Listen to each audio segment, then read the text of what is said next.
Боловсрол хүний амьдралд ямар үр өгөөлтэй вэ? Энэ асуултыг хариулахын тулд дэлхийн олон философчид, олон эрдэмтэд, олон судлаачид олон зуун жилийн турш асуусаар ирсэн. Энэ асуултыг хятадууд бол хамгийн сайн бас хариулах гэж оролдож ирсэн болов уу гэж сүүлийн үед бол бодогдож байна. Яагаад тэгэхээр күнзээс эхлээд боловсралтай хүнийг одоо статусын түвшинд нийгэмд хамгийн дээгүүр тавьж үзэж ирсэн юм байлээ. Тийм ч учраас өнөөдөр ч гэсэн хятадууд хүүхдүүд, эцэг эхчүүд хүүхдээ боловсралтай болохын тулд, эрдэм мэдлэгтэй болохын тулд маш их хөрөнгө оруулалт хийж, хүүхдүүд нь гэсэн тэр хэмжээгээр маш олон цаг сууж хичээлээ хийж, сайн сургуульд орохын тулд бие биентэйгээ өрсөлдөг юм байлээ. Жишээлх юм бол жил болгон хятадд одоо 10 жил төгсөж байгаа хүүхдүүд гавкао гэдэг одоо монголоор ярих юм бол ээш шиг шалгалтыг бол өгд юм байлээ. Тэр шалгалтыг өгөөд жилдээ 9 сая орчим хүүхдүүд шалгалт өгөөд за 4000 астын Чинхуагийн их сургуульд бол тэнцэж орд юм билээ. Тэгэхээр маш хөрсөлтөнтэй бараг 0.100-ны одоо 3% нь л тэнцэж ордог гэсэн үг.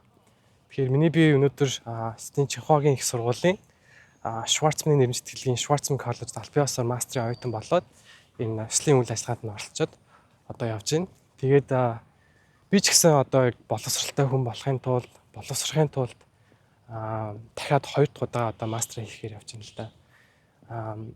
Боловсрал гэж яг юу юм бэ гэхээр ер нь яг боловсрох гэж юу юм те. Ерөөсөө л хүн болж төрснийхаа хувьд хүн бол өөрсөө анханасаа ихээс төрөхдөө боловсролгүй төрж байгаа тийм үү. Бид нар ерөөсөө л амтан шиг байж байгаа, ямар ч ялгаа авахгүй. Нийгэмд ороод бид нэр хүмүүстэй харьцаж сурдаг, ажил хийж сурдаг, нийгэмд хэрэгтэй хүн болох гэж хичээдэг, тэрний төлөө амьдардаг. Тэхийн тулд биднэрт боловсрол хэрэгтэй. Зөвхөн академик одоо тоо бод сурахаас гэхээс илүү бас одоо ёс суртахууны боловсрол, бие биенээ хайрлах боловсрол, өөрийн гэсэн дэг журам, сахилах бат, бусдыг хүндлэх, бусдыг хайрлах тэр болгоныг бид боловсрлоор дамжуулж бол авдаг. Ингийн тулд биднэрт хамгийн түрүүнд боловсролыг олгож байгаа хүмүүс бол гэр бүл, эцэг эх, ах дүүс, найз нөхөд хамгийн чухал үүрэг оролцоотой. Тэгээд дараа нь бид нэр хүүхдүүд сургуульд явж эхэлдэг тийм үү. Сургуульд ороод А усыг сураад, тоо бод сураад, хим, физик, биологи, шинжлэх ухааны салбарууд суралцаад их сургуульд ороод ингэ явдаг. Тэгвэл боловсролыг өнөөдөр 21-р зууд бид нэр яаж одоо хавж үзэх вэ гэдэг бол маш чухал асуулт болсон юм болов уу гэж бодож байгаа. Монголчууд боловсролыг өндрөөр үнэлж, боловсролд үнцэн өгч, боловсралтай хүмүүсийг хүндэлж, хүүхдүүдийн боловсролыг дэмждэг гэдэг асуултыг бол би сүүлийн үед маш их асууж эхэлсэн. Яагаад гэвэл ихэнх тохиолдолд боловсролыг бид нэр дипломтой зөвлөж, дипломтой адилтгаж, дипломтой хүнийг боловсрсан хүн гэж үздэг гэж боддог болсон юм санагдсан. Яагаад тэгэхээр одоо диплом авахын тулд, их сургуульд орохын тулд одоо зүгээр мөнгө өгөөд ч юм уу те. Диплом худалдаж аваад ч юм уу. Тиймэрхүү тохиолдолд бол нэлээх гарч байгаа юм шиг бол харагддаг.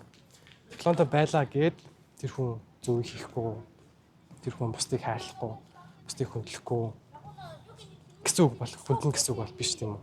Харин дипломгүй байсан ч гэсэн хүн бусдыг хайрладаг, зөвийг хийдэг, худлаа хэлдэггүй, улгаа хэлдэггүй, бүгдийг одоо ялахгүй харьцдаг, эцэгхээ хүндэлдэг гэдэг ч юм уу. Нийгэмд хэрэгтэй, үн цэнтэй хүн байхыг хичээдэг дипломгүй хүмүүс юм даа. Тэгэхээр бид нэр боловсролыг арай илүү өөрөөр харж эхлэх цаг нь болсон болов уу гэж нь бол бодож байна. Миний хувьд сүүлийн үед маш их харамсаж байгаа зүйл нь юу вэ гэхээр зөвхөн монголч гэлтгүй дэлхийд даяар боловсролыг мөнгө гэж хардаг болсон юм санагддаг болсон. Яагаад гэвэл мөнгөтэй хүн одоо мөнгөгүй л бол сайн сургууль сурч чадахгүй. Мөнгөгүй л бол хүүхдээ тавталгаан цуглах чадахгүй. Мөнгөгүй л бол сайн ном авч өгч чадахгүй ч юм уу. Мөнгөгүй л бол их сургуульд сурах боломжгүй ч юм уу. Энэ нөхцөл байдал бол маш их газар авч байгаа юм болов уу гэж бодож байгаа. Монгол гэх юм бол одоо 10 жилийн сургуулиуд бол хамгийн том, хамгийн ашигтай бизнес болсон тийм. Тийм ч учраас бид нэр улсын сургуулиудаа одоо ач холбогдол өгөхгүйгээр дандаа хувийн сургуулиуд тийм. Америкийн сургууль, Канадын сургууль, Сингапур сургууль гэх мэтлэн олон улсын сургуулиудыг бол авчирч жилийн 10,000, 20,000, 30,000 долларын төлбөртэй сургуулиудыг бол бизнес олгож ярьдаг болсон. 10 жилийнхаа сургуулиудыг сайжруулах гэж ярьдаггүй мөртлөө бид нэр хувийн сургууль байгуулах гэж одоо улаардаг болсон тийм. Монголын их сургуулиудыг бид нэр сайжруулъя гэж ярьдаггүй мөртлөө хүн болгон хүүхдүүдээ гадаад руу сургуульд явуулаа гэж зардаг. Улс төрчид маань ч гэсэн Монголын их сургуулиудаа сайжруулъя гэж ярихгүй, хөрөнгө оруулалт нэмье гэж ярихгүй мөртлөө гадаад руу яаж их сургууль явуулах вэ? Тэтгэлэг одоо ерөнхийлөгчийн илгээлт, ерөнхий сайдын тэтгэлэг гэх мэтлийн тэтгэлгүүдийг бол зарладаг болсон. Энэ нь бол яг буруу биш. Яагаад тэгэхээр биднэрт өнөөдрийн байдлаар сайн сургуулиуд бол байхгүй байгаа учраас ингэх нь бол аргагүй. Гэхдээ урт хугацаанд бид нэр хэрхэн Монгол оюутнуудаа Монголд нь үлдээж Монгол боловсролын системээр Монгол хүн хэрхэн бэлтгэх вэ гэдэг асуултыг одооноос асууж эхлэхгүй бол бид нэр дэлхийд дахны энэ их хурцтай явж байгаа технологийн боловсролын хөгжлөөс хоцроход маш ойрхон болцсон энэ цаг үед бид нар амьдарч байгаа гэж харж байна л та. Тийм ээ. Боловсрол бол ялангуяа дэлхийн улс орнуудын өндөр хөгжилтэй улс орнуудын бол маш том одоо аюулгүй байдлын мөн зөөлөн хүчний бодлого байдаг. Тийм ч учраас дэлхийн олон улс орнууд Fulbright-ийн тэтгэлэг, Chevening-ийн тэтгэлэг Англитэй, Австралийн аваарц. Одоо Хятад гэх юм бол Хятадын засгийн газрын тэтгэлэг, Шварцманы тэтгэлэг гэх мэт тэтгэлгүүд бол зарлаад ингээд олон залуучуудыг өөрсдийнхөө нийгэмд соёл суралцуулаад, нийгэмд босгуулаад тэр улстай одоо ээлтэй тий одоо юу гэдэг Америкт сурсан хүн бол Америкийг муулах нь бол хэр барахтаа муулахгүй болно. Тэгэхээр Америкийн одоо Америкт ээлтэй тэр Америкийн төлөө байдаг тэр хүмүүсүүдийг бэлтэж гинэ гэдэг нь бол маш том бодлого байдаг. Тэгэхээр манай монголчууд зөвхөн залуучуудаа гадаад руу явуулаад тэр залуучууд маань сурчаад тэндээ үлдээд ажиллаж захаасаа илүүгээр хэрхэн Монгол улстай ээлтэй Монголдоо сураад Монголынхон төлөө гэсэн залуучуудыг бэлтгэх вэ гэдэг дээр анхаарахгүй бол болохгүй болсон болов уу гэж бол миний хувьд бол маш их санаа зовж байгаа. Тэгээд тийм учраас би одоо яг би бакалавраа Америк нэгдсэн улсад тэтгэлэг аваад азар сурч ирсэн. Тэгээд мастраа би Английн Лондон хотын University College London гэдэг сургууль Chevening-ийн тэтгэлгээр бол сурсан. Тэгээд би Америкийн соёл, Америкийн нийгмийг бол нэлээд гайг ойлгодог болсон гэж өөрийгөө боддог. Английн нийгэм, Европын соёлыг ч гэсэн бас тодорхой хэмжээнд ойлгодог болсон гэж боддог. Одоо тэгвэл Хятадын дараагийн том гүрний соёлоос суралцаж, дараагийн том гүрэн юу гэж бодож байна, бодлогоо юу гэж тодорхойлж байна, дэлхийн улс орнуудтай яг гэж харьцахыг хүсэж байгаа гэдгийг бол мэдхийн тулд Хятад ирсэн байгаа. Тэгэхээр энэ их одоо дэлхийн чиг урсгалаас монголчууд бол хоцорж болохгүй гэдэгт бол бүрэн итгэж байгаа. Ялангуяа одоо химэл оюун AI хөгжиж байгаа цаг үед бас боловсролыг шал өөрөөр харж эхлэх цаг нь бол болсон гэдгийг дэлхийн улс гүрнүүд бол ойлгож эхэлж байгаа. Тэгэхээр хэрхэн одоо AI-г ашиглаад боловсролоос тийм илүү одоо боловсронгуй болох уу, илүү одоо үр дүнтэй болох уу, илүү efficient гэдэг байгаа тийм юм болох уу гэдэг дээр бол хүмүүс маш их ажиллаж байгаа юм билээ. Толгойгоо уралдуулж байгаа. Ягаад тэгэхээр угаасаа залуучууд химэл оюун ашиглаж эсэгээ бичүүлж гин, имэйлээ бичиж гин, бодлогоо бодож гин. Тэгэхээр хэрхэн одоо AI-гийг боловсролын систем нэг хэсэг болох вэ гэдэг дээр бол маш их анхаарч байгаа юм билээ. Миний бодлоор бол AI боловсролын систем, боловсролын энэ бодлогот, хөгжилд сөрөг үр нөлөө үзүүлэх юм болов уу гэж бодож байгаа. Зарим тодорхой хэмжээнд бол мэдээж эерэг үр нөлөө үзүүлэх байх. Гэхдээ одоо химэл оюун ашиглаж байгаа хүүхэд оюутан илүү бодож толгойгоо ажилласхаас илүүгээр шууд асуулт тавиал AI-гаар юмаа бодуулаад юмаа бичүүлээд ирэхээр тархины тэр одоо үйл ажиллагаа нь тархин илүү ачааллах тэр үйл явц маань илүү хангалтгүй явагдаж байгаа юм болов уу гэж бол бодож байгаа. Судалгаагаар ч гэсэн ер нь батлагдаад ирсэн тий. Яг AI ашиглаж бодлого батсан ч юм уу. Эсвэл AI ашиглаагүй бодлого батсан хоёр хүний үр дүнг нь харахаар мэдээж AI ашиглаж бодлого батсан хүн илүү байгаа ч гэсэн тэр хүний тархины одоо сурсан мэдлэг нь ч юм арай илүү бага байна гэж судалгаа бол гараад ирсэн байна тий. Тэгэхээр бидний мэддэг энэ боловсролын систем маш хурдан хувьсаж өөрчлөгдөх нэ. Энэ дээр манай монголчууд бэлэн байхгүй бол болохгүй. Тэгэхгүй бол манай хамгийн одоо өндөр ангитай мөс бол дэлхийд 5000 дугаарт байлуу да. Тэгэхээр улмал хоош явах нь гэсэн.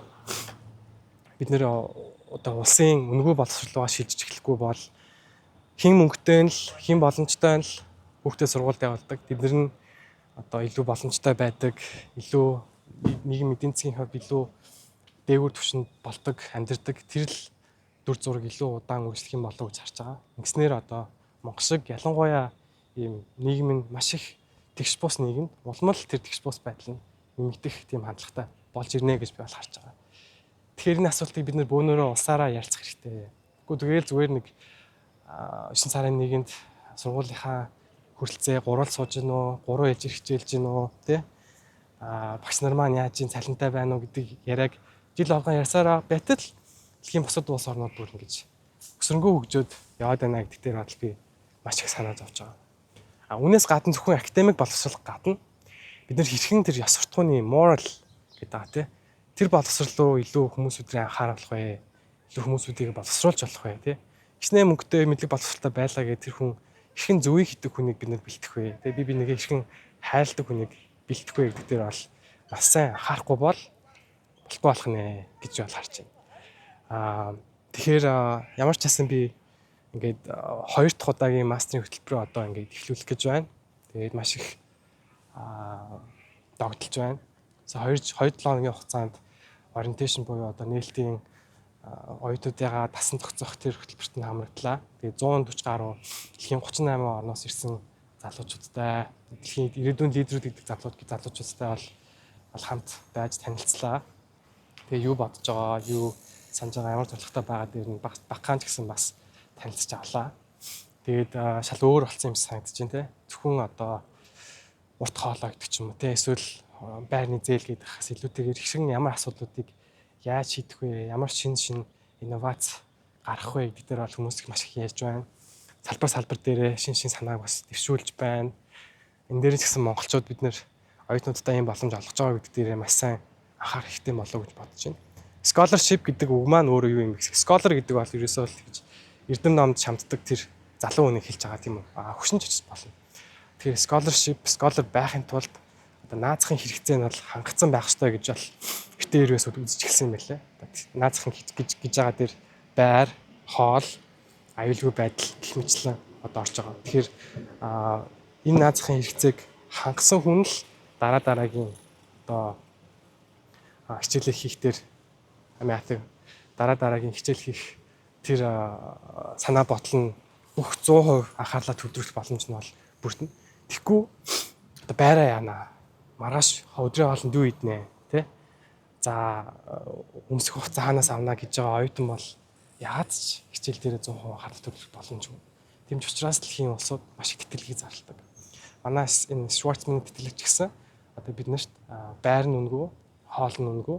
Тэгээд сарын $500 стипенд өгж байгаа. Энэ стипендийг бид нэр тийшээ айлах одоо соёлын хүрээнд өөрсдөө тэр соёлтойгоо танилцуулахад зарцуулна.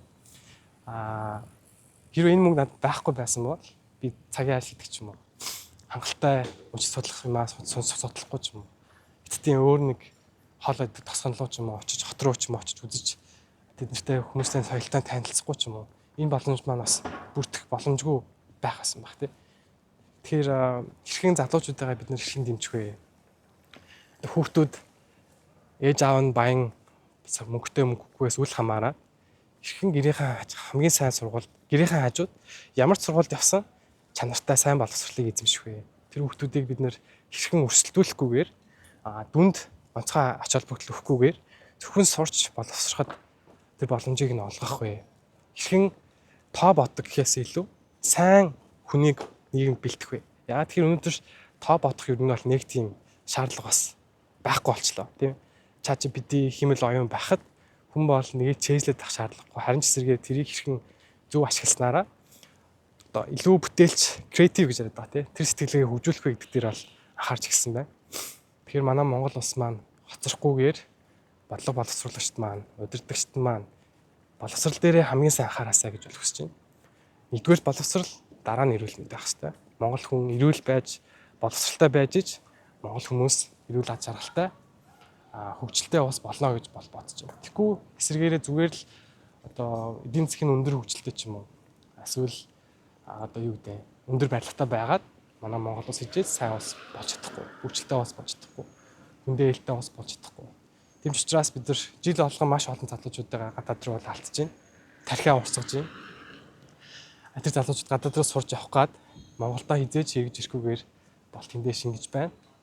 Бид нар бол цөөхөн хүнтэй одоо улс. Тэгэхээр энэ их залуучуудаа бид нар хэрхэн Монголдо авч үлдчих чадах вэ? Хэрхэн Монголдо ээлтэй хүнийг бэлтэх вэ гэдэг дээр хараасаа гэж бол бодож байна. Тэгээд уус алгоноос олсорох юм байдаг, тийм ээ?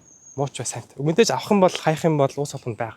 Америкт гэх юм бол авах юм зөндөө байгаа, тийм. Америкийг боловсролыг хараад үзэх юм бол илүү тийм инновацлог, лидерүүд, шинийг сэтдэг, зоригтой хүмүүсийг одоо илүү тэр хүмүүсийг дэмждэг бол тэр хүмүүсийг бэлтгэхэд систем нь ажилтдаг бол хятадд ямар хүмүүсийг бэлтгэв вэ гэхэд ажиглаад байхаар илүү тийм одоо ганцаараа цойлон гэхээс илүү нийгмээрээ бүгдээрээ хэрхэн одоо чанартай тий жинхэнэ юмаа нүддэг жинхэнэ сахилга баттай орой өглөө 8-аас орой 8 хүртэл яс суудаг тэр хүмүүсийг бэлтгэв гэдэг тэр боловсролын анхаард юм болов уу гэж бол надад анзаарчихсан. Тэгвэл монголчуудын энэ онцлог зан чанар, онцлог бие махбодын физиологи, онцлог энэ сэтгэл зүйн хувьд тэр байдлыг нь хэрхэн тохирсон тэр системийг боловсролын системийг бид нэр бэлтгэв гэдэг дээр бол анхаарч эхлэх ёстой юм болов уу гэж бол бодож байна. Эхлэх ёстой. Тэр эхлэхдээ өнөөдөр эхлэхгүй бол маргааш эхэлж болохгүй. Ширээ сандал урсгах зардал гэж яриад ах юм бол бид нар түрүүний миний хэлсэнчлэн хоцорно гэж бодож байна. Тэгээд энэ хүрээ энэ хүртэл сонссонд маш их баярлалаа. Боловсролтой Монгол улсын төлөө хүн болгон хувь нэмрээ оруулсаа гэж хүсэж байна.